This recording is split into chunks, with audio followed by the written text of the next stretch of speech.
តើការស្រឡាញ់ខ្លួនឯងជាអ្វីជាការពិតណាស់មនុស្សគ្រប់រូបតែងតែយល់ច្រឡំថាការស្រឡាញ់ខ្លួនឯងគឺជាភាពអាត្មានិយមតាមពិតទៅការស្រឡាញ់ខ្លួនឯងគឺដើម្បីសម្រេចបាននូវអារម្មណ៍សន្តិភាពពីខាងក្នុងអ្នកត្រូវការតុល្យភាពជាចាំបាច់តុល្យភាពរវាងការងារនិងការកម្សាន្តរវាងសកម្មភាពនិងការអត់ធ្មត់ការចំណាយនិងការសន្សំសំចៃសំណោចនិងភាពម៉ឺងម៉ាត់និងការចាក់ចេញនិងការបន្តនៅជាដើមការបរាជ័យក្នុងការបំពេញនៅលើតុល្យភាពណាមួយតាមរយៈផ្នែកណាមួយនៃជីវិតរបស់អ្នកនោះវានឹងអាចបន្សល់ទុកនៅអារម្មណ៍ខ្សែខ្សោះនិងអារម្មណ៍នៅក្នុងចំណោមអារម្មណ៍មិនសប្បាយចិត្តជាច្រើនផ្សេងទៀតដូចជាអារម្មណ៍ថាខ្លួនមានកំហុសឆ្គងជាដើម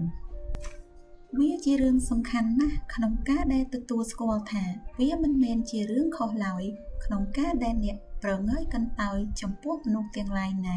ដែលមិនបានបង្ហាញពីការព្រួយបារម្ភចំពោះអ្នកតាមរយៈការប្រើប្រាស់នូវវិធីសាស្ត្រដ៏មានតុល្យភាពនេះនោះអ្នកនឹងអាចទទួលបានអារម្មណ៍ថា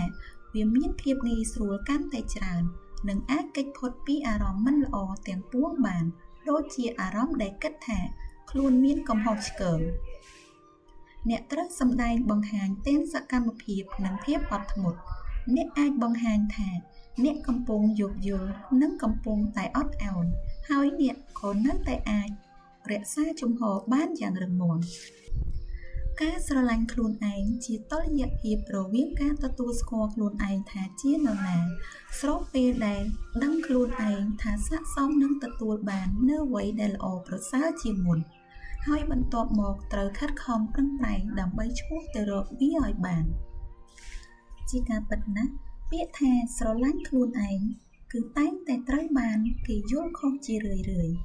ការស្រឡាញ់ខ្លួនឯងគឺជាការលើកទឹកចិត្តឲ្យចេះស្គាល់ខ្លួនឯងប៉ុន្តែមនុស្សជាច្រើនបែរជាប្រើប្រាស់ពាក្យមួយនេះមកធ្វើជាលេសដើម្បីគេចវេះពីឧបសគ្គទៅវិញតាមការពិតទៅការស្រឡាញ់ខ្លួនឯងគឺមានផ្ទុកទៅដោយធាតុសំខាន់ចំនួន2យ៉ាងដែលចាំបាច់ត្រូវតែមានតុល្យភាពនឹងគ្នាយ៉ាងពិតប្រាកដកាលបើនរណាម្នាក់ប្រាថ្នាចង់រស់នៅក្នុងជីវិតមួយដ៏រុងរឿងនោះធាតុសំខាន់ទី1នឹងជំរុញឲ្យអ្នកចេះផ្ដល់នូវការស្រឡាញ់ដ៏គ្មានលក្ខខណ្ឌមកកាន់ខ្លួនឯងការផ្ដោតសំខាន់គឺស្ថិតលើផ្នត់គំនិតរបស់អ្នកជាឧទាហរណ៍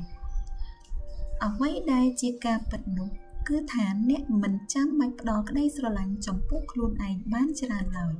ប្រសិនបើអ្នកបានសម្រកទម្ងន់ឬដំឡើងទម្ងន់ឬក៏ឆ្លងកាត់ការកែសម្ផស្សណាមួយនោះប្រកបណាស់វាធ្វើឲ្យអ្នកកាន់តែមានអារម្មណ៍ជឿជាក់មកលើខ្លួនឯងច្រើនជាងមុនប៉ុន្តែអ្វីដែលជាការស្រឡាញ់ខ្លួនឯងដ៏ពិតប្រាកដនោះគឺនៅពេលដែលពេញចិត្តនឹងទីតាំងដែលអ្នកកំពុងស្ថិតនៅហើយថាខ្លួនអ្នកជានរណាឲ្យពិតប្រាកដដោយមិនគិតខ្វល់ពីទម្រង់នៃការផ្លាស់ប្ដូរណាមួយដែលអ្នកប្រាថ្នាចង់បាននោះទេធាតុផ្សំទី2នឹងជួយឲ្យអ្នកមានភាពរីកចម្រើនហើយការផ្ដោតសំខាន់ទៅលើវានោះគឺស្ថិតលើការចាប់ផ្ដើមអនុវត្តសកម្មភាពរបស់អ្នកផ្ទាល់ចូលអភិវឌ្ឍខ្លួនអ្នកនិងជីវិតរបស់អ្នកពីព្រោះវាមានន័យថាអ្នកបានទទួលស្គាល់ថាខ្លួនអ្នកស័ក្តិសមនឹងទទួលបានច្រើនជាងការកំណត់ជោគជីវិតត្រឹមកម្រិតមធ្យមរបស់អ្នកនោះហើយនៅពេលណាអ្នកនិយាយអំពីការស្រឡាញ់ខ្លួនឯងចូលគិតអំពីថាតើអ្វីជាអត្ថន័យនៃការស្រឡាញ់អ្នកដទៃដោយគ្មានលក្ខខណ្ឌឧទាហរណ៍អ្នកមានដៃគូរបស់អ្នកទម្លាប់ឲ្យធុញទ្រាន់ជារឿយៗប៉ុន្តែនេះមិនមែនមានន័យថាអ្នកគួរស្រឡាញ់ពួកគេឲ្យកាន់តែតិចជាងមុននោះឡើយអ្នកត្រូវទទួលស្គាល់ពួកគេក្នុងភាពជាពួកគេហើយមានពេលខ្លះទៀតអ្នកគួរតែរៀនសូត្រពីកំហុសឆ្គងរបស់ពួកគេដូចគ្នាអ្នកក៏ត្រូវការនូវអ្វីដែលល្អបំផុតពីពួកគេដូចគ្នាម្ល៉េះហើយប្រសិនបើមានទម្លាប់ជាពិសេសណាមួយកំពុងតែជះឥទ្ធិពលទៅលើសុខុមាលភាពរបស់ពួកគេនោះ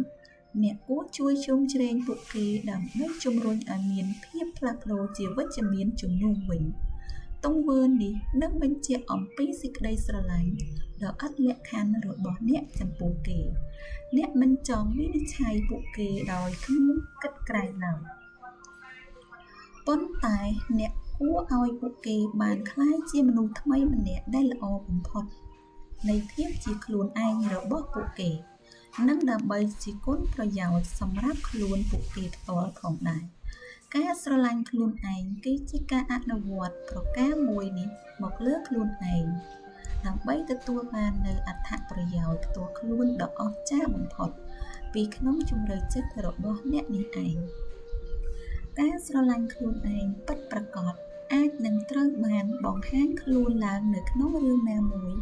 ដែលបានបន្ថែមគុណតម្លៃមកលើជីវិតរបស់អ្នកដោយរាប់ចាប់តាំងពីការតមអាហាររហូតដល់ការរៀបចំពិធី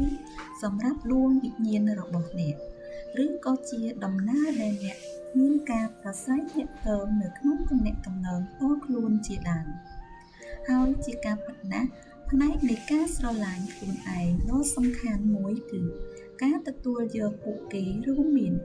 ការពេញចិត្តថាខ្លួនឯងជាអ្នកណាទៅតាមភាពជាខ្លួនរបស់ខ្លួនឯងដូចជាលទ្ធផលនៃសេចក្តីស្រឡាញ់ខ្លួនឯងគឺជាការពង្រឹងអំណាចនិងការឆ្លុះរំដោះខ្លួនឲ្យមានសេរីភាពឡើងវិញទាំងស្រុងការស្រឡាញ់ខ្លួនឯងនឹងអនុញ្ញាតឲ្យយើងបានរកឃើញពីគុណភាពរវាងផ្នត់គំនិតនិងសកម្មភាពប្រសិនបើគ្មានតុល្យភាពទេនោះជាធម្មតាយើងនឹងរមែងចំពុកជើងដួល